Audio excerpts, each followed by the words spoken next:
how to play Please Donate on Roblox Mobile. If you find this video helpful, be sure to drop a like and subscribe. So basically what I got to go ahead and do is firstly claim the stand. When I claim it, it shows me if I want to do a tutorial. I'm going to do no.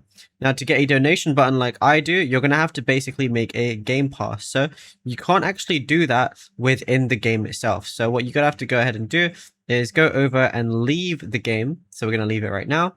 Then go back. And now on the top left, press the 3 lines. Then you're going to see a lot of options, but we want to go ahead and press create. Once we press create, we're going to see our places. So go ahead and go to experiences and then make a place if you haven't already. On the top left, press the 3 lines and then go to monetization. Then go to passes. Now we want to create a pass. So you can name it anything you want and add a description.